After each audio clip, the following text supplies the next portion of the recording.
नमस्कार, बहुत स्वागत है आपका न्यूज़ 18 के डिजिटल प्लेटफॉर्म पर। मैं हूं प्रशांत कटारी और आज बात बिहार में हुई करारी हार के बाद लालू परिवार में मची रार की। आखिर कैसे एक बाहरी की वजह से परिवार के रिश्तों में दरारें आ गई, आखिर और क्या क्या हुआ, ये भी आपको बताते हैं। 2025 के विधानसभा चुनाव में महागठबंधन का ऐसा प्रदर्शन होगा ये किसी ने सोचा भी नहीं था। आरजेडी 25 सीटों में सिमट कर रह गई। इस चुनावी लड़ाई में हुई हार की आग में अब लालू परिवार झुलस रहा है। लालू यादव की बेटी रोहिणी आचार्य ने शनिवार यानी 15 नवंबर को अपने एक्स हैंडल से या कहें एक्स हैंडल से एक पोस्ट किया और फिर अंदर की लड़ाई इन पोस्ट से बाहर आ गई। रोहिणी आचार्य ने पोस्ट में लिखा, पहला पोस्ट था, उन्होंने लिखा, मैं राजनीति छोड़ रही हूं और अपने परिवार से नाता तोड़ रही हूं। संजय यादव और रमीज ने मुझसे यही करने को कहा था और मैं सारा दोष अपने ऊपर ले रही हूं। इतना ही नहीं, एक और पोस्ट किया और उस पोस्ट में वो लिखती हैं, कल एक बेटी, एक बहन, एक शादीशुदा महिला, एक मां को जलील किया गया, गंदी गालियां दी गईं, मारने के लिए चप्पल भी उठाया गया। मैंने अपने आत्मसम्मान से समझौता नहीं किया, सच का समर्पण नहीं किया, सिर्फ और सिर्फ इस वजह से मुझे बेइज्जती झेलनी पड़ी। कल एक बेटी मजबूरी में अपने रोते हुए माँ बाप बहनों को छोड़ आई। मुझसे मेरा मायका छुड़ाया गया, मुझे अनाथ बना दिया गया। आप सब मेरे रास्ते कभी ना चलें, किसी घर में रोहिणी जैसी बेटी बहन पैदा ना हो। ये पोस्ट था रोहिणी आचार्य का। इसके अलावा रोहिणी आचार्य ने एक और पोस्ट किया था। उस पोस्ट में क्या है वो भी आपको बता देते हैं। उस पोस्ट में उन्होंने लिखा, कल मुझे गालियों के साथ बोला गया कि मैं गंदी हूं और मैंने अपने पिता को अपनी गंदी किडनी लगवा दी। करोड़ों रुपए लिए, टिकट लिया, तब लगवाई गंदी किडनी। सभी बेटी बहन जो शादीशुदा हैं उनको मैं बोलूँगी कि जब आपके मायके में कोई बेटा भाई हो तो भूल कर भी अपने भगवान रूपी पिता को नहीं बचाएं। अपने भाई उस घर के बेटे को ही बोलें कि वो अपनी या अपने किसी हरियाणवी दोस्त की किडनी लगवा दे। इसके साथ और भी बहुत कुछ इस पोस्ट में रोहिणी आचार्य ने लिखा है।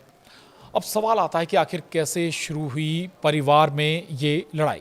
दरअसल ये बात सामने आई है कि चुनाव में करारी हार के बाद लालू राबड़ी नाराज थे।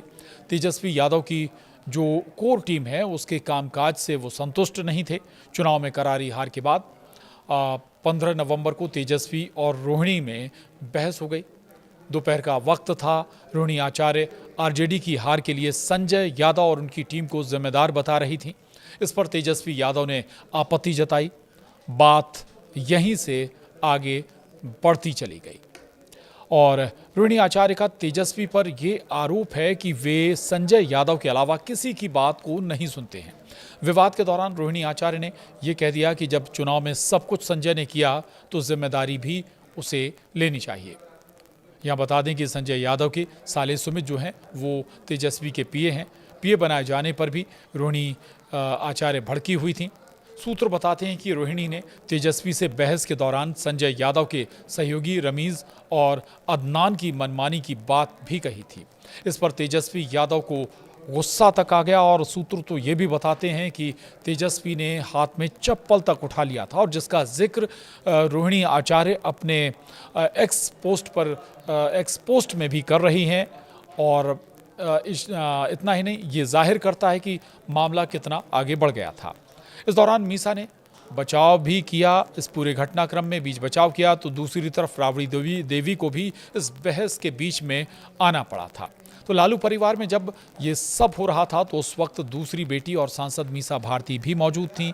मामला बिगड़ता देख मीसा भारती ने बीच बचाव किया, सबको समझाने की कोशिश की, बात बढ़ने से रोकना भी चाहा। इस बीच रोहिणी आचार्य घर छोड़कर जाने लगी।